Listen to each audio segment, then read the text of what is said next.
Welcome to this edition of Business Supes, where we talk with successful business owners, learn a little bit about them, their business, and of course, their business superpower. Today, I'm joined by Daniel Hall with Anchor Ridge Counseling. Daniel, thank you so much for being here. It's great to have you. Thank you. I appreciate the opportunity. You're very welcome. So let's jump right in here. Why don't you tell us a little bit about yourself, a little bit about the business? What's your origin story? Okay. So, my name is Daniel Hall. Our business is Anchor Ridge Counseling. It's me and my wife.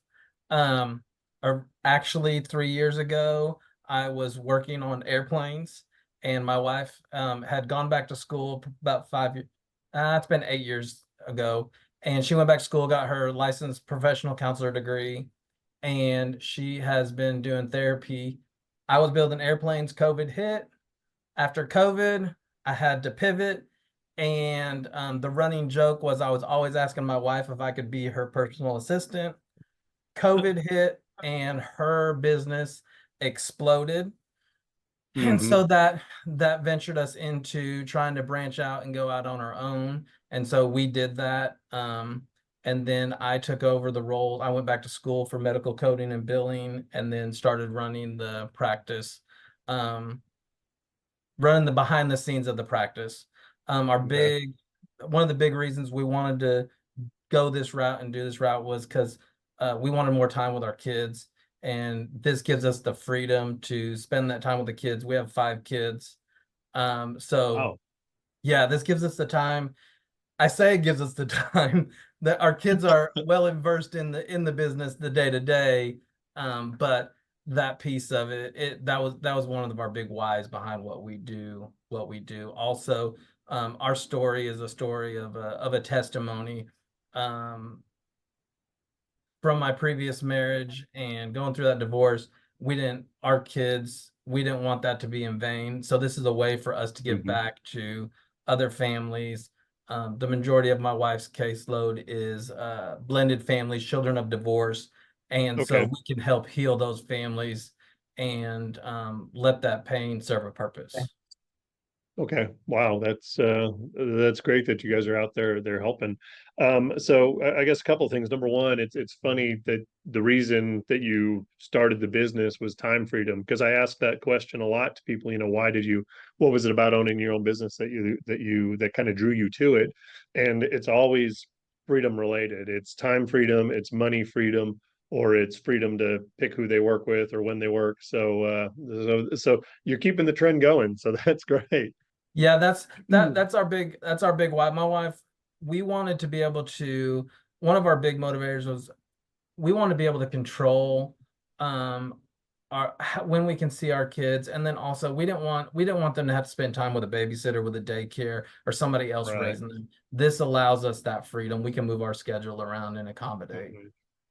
Yeah. Well, and it seems like when that happens, a lot of times you end up spending so much of the money that you're making on having somebody else watch the kids that it's like, how is Yeah. this really balancing out? So you talked about working with your spouse, and that I think probably brings some great advantages, some opportunities, but also probably some challenges. So how do you guys manage? Because I know a lot of people who work together with their spouse. How do you guys, if I'm not getting too personal here, how do you guys keep the business and the personal separate? It is extremely difficult. 100% extremely difficult. The way I look at it is I get to work with my best friend every day. And we truly believe, I mean, faith is a big part of us and it's a big part of our business. God gave me a helpmate when he gave me her, and vice versa. So we have a saying around here: stay in your lane. Her lane is the Nice. therapy. Her lane is helping those families. My lane is the logistics and behind the scenes and the office and all that stuff like that. And so just remembering those boundaries, and then also remembering that spouse is first and the business is second. Right. Um, but trying to find that work-life balance is difficult because our our pillow talk and talk at home is related to the business. So we have to turn it off, Hmm. and we have to be intentional about taking vacations, about taking time away, and just saying, hey, we're not going to talk about the business right now. We need to shut it off right now. So, That's so important to recognize that. I think so many people get caught up in the business of being married and forget mhm. that, I don't remember what it was I was watching. It may have been Ted Lasso the other day, and the comment was, "You got to date your wife." So Yep. good for you for finding that time to do that. Well, and one of the pieces when we first went in this venture, we sought out some people, some other business owners that are married, and we asked them that very Mm, question, said, what key piece of advice would you give? And some people were like, absolutely not, I wouldn't do it again. But the ones that were being successful at it and were doing it, they were saying just remember to date your spouse and just keep that mm. relationship over. I mean, and it definitely presents itself some challenges. Well, thanks for sharing that. So, all right, so let's talk a little bit about the practice then. So, Anchorage Counseling, what makes you guys different, would you say, from the other counseling agencies out there? 100%. We have a very streamlined process of how we do it.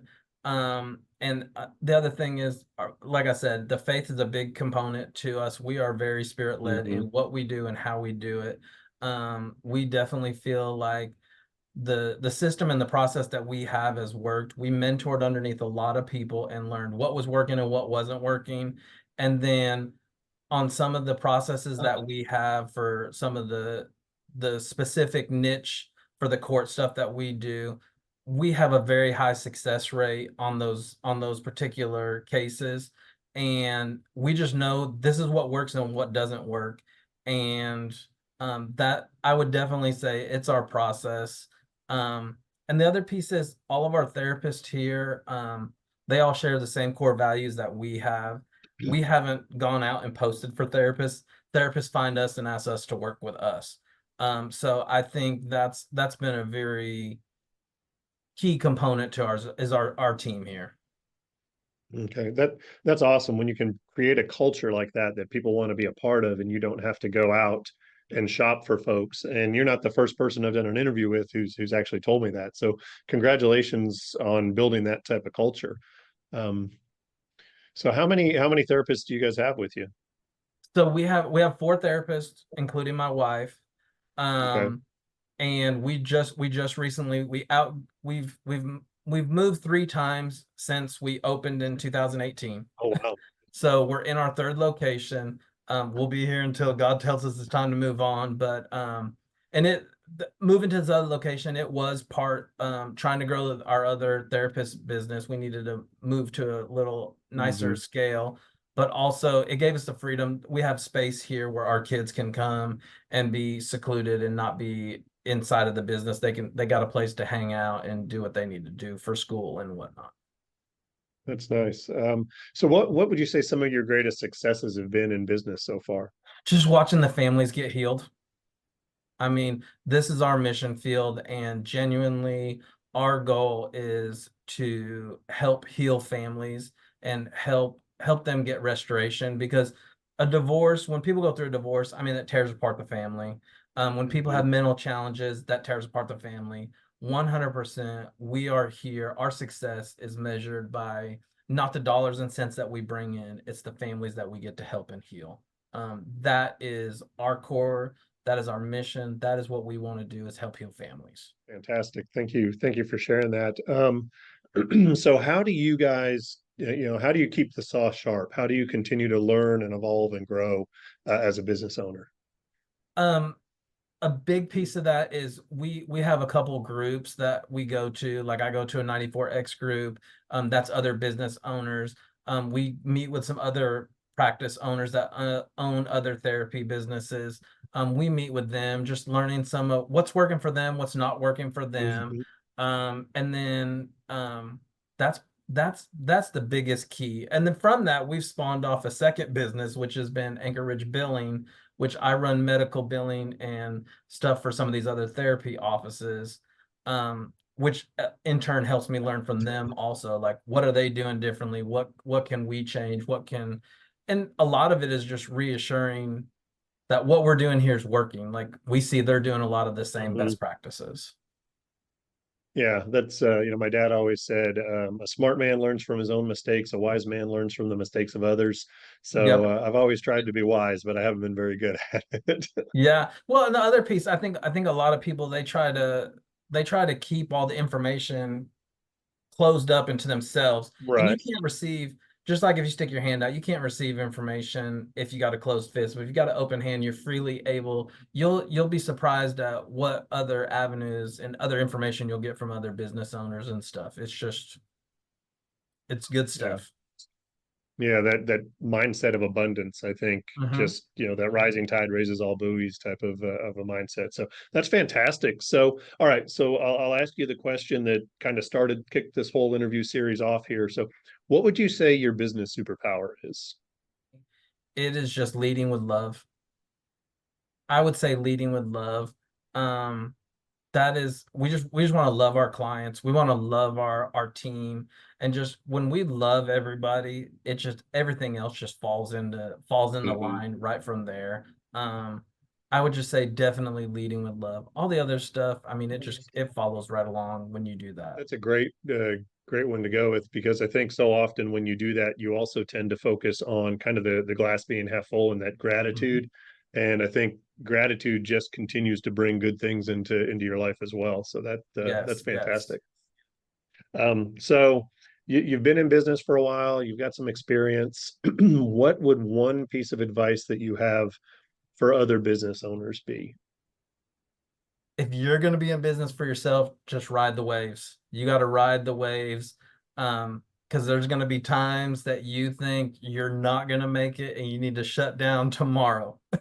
And then there's going to be times where you think you are the top of the heap and nobody can touch you. But just remember riding those waves out, and just remembering we're all like a clay pot. Once you get it put inside the fire, that's when you get finely tuned, and those are the opportunities for growth. But yeah, just ride the waves because they will come. They will indeed. Well, that's great advice, Daniel. So thanks so much for taking some time to hang out with us today and for sharing your business superpower. Okay, thank you. I appreciate it. Appreciate your time. You're welcome.